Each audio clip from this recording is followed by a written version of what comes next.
This video was made possible by Dashlane. Stay safe online with Dashlane for free at dashlane.com/HAI.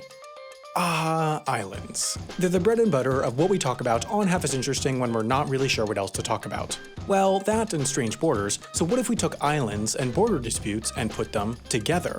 Genius. Right, so this is Canada and this is the US and this is the longest international border in the world.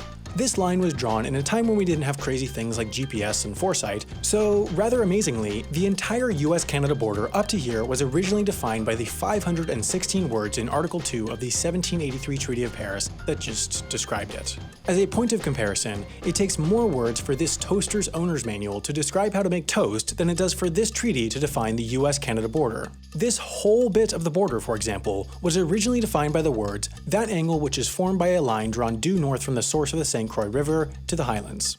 Okay, so first of all, what's the source of the St. Croix River? Second of all, what are the Highlands? These 21 words are the entire definition. There are no maps or coordinates or anything, so the Americans saw that this lake drains into a river that drains into what was very debatedly the St. Croix River. It's really just the same bay as the St. Croix drains into, and they decided that was the source of the St. Croix. Meanwhile, the British, who still controlled Canada at the time, saw that there were these other lakes that also drained into the St. Croix and decided that this was the source of the St. Croix even though they were way further downstream than other lakes that drained into the St. Croix. Meanwhile, these highlands were supposed to be the split between where rivers drained into the St. Lawrence River and the Atlantic Ocean, but where that was even more debatable. This mess all led to Britain saying the border was this, and the US saying the border was this. Eventually, the two countries fought a bit of a war and signed a treaty just settling on this as the source of the St. Croix and this as the Highland, and that was settled. Believe it or not, this was one of only a few border disputes resulting from those 516 words, and each and every land dispute was eventually settled, except for one, right at the very start of the border. You see, when defining who got which islands, the treaty basically said any island within 20 leagues of the US, or 69 miles, that was not already part of Nova Scotia was American. That would include this island, Machias Seal Island. The problem was, the original text defining which islands were part of Nova Scotia said they were islands or seas lying near to or within 6 leagues of any part of the said coasts. To that I retort, what? What does near mean? Is this near or is this near? On a cosmic scale, Australia is near Nova Scotia, so is Australia part of Nova Scotia? Maybe, but probably not, but whether this island is part of Nova Scotia is more debatable. You see, according to Canada's definition, this is near enough to Nova Scotia, but according to the US's definition, it's not. That's why Machias Seal Island is claimed by both countries. There's some more ocean border intricacies going to each country's arguments that I'll skip over for sanity's sake, but at this point you might think that the US is in the right because it's Canada's maybe claim versus the US's definite claim, but Canada has another argument for why it's theirs. This lighthouse. Canada, which was then still part of the UK, built a lighthouse on Machias Seal Island in 1832, and so the island has been inhabited fairly continuously by Canadian lighthouse keepers ever since. Meanwhile, the US has never really had a population on the island and never said that they had a problem with Canada building a lighthouse, so Canada's basically saying, you never said I couldn't have it, so it's mine.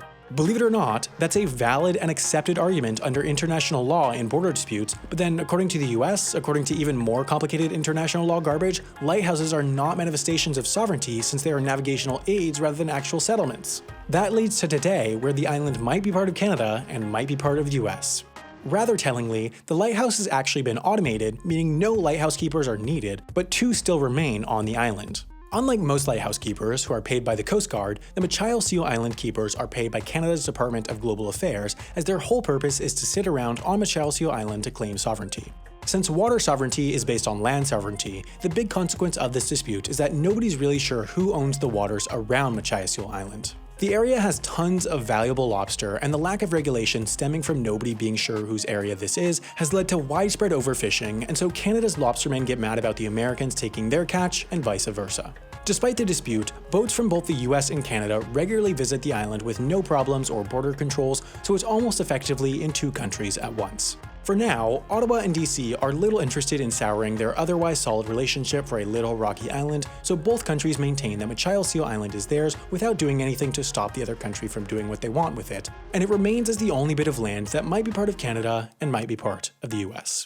Just to review, if you're defining a border, please make sure your definition is a bit more complicated than this or you'll lose your island to Canada. Similarly, when you're making an account, please make sure your password is more complicated than this, or you'll lose your account to hackers. Of course, in addition, you should have different passwords for each of your different internet accounts, so if one gets compromised, others don't too, but remembering complex passwords for all your different accounts is tough.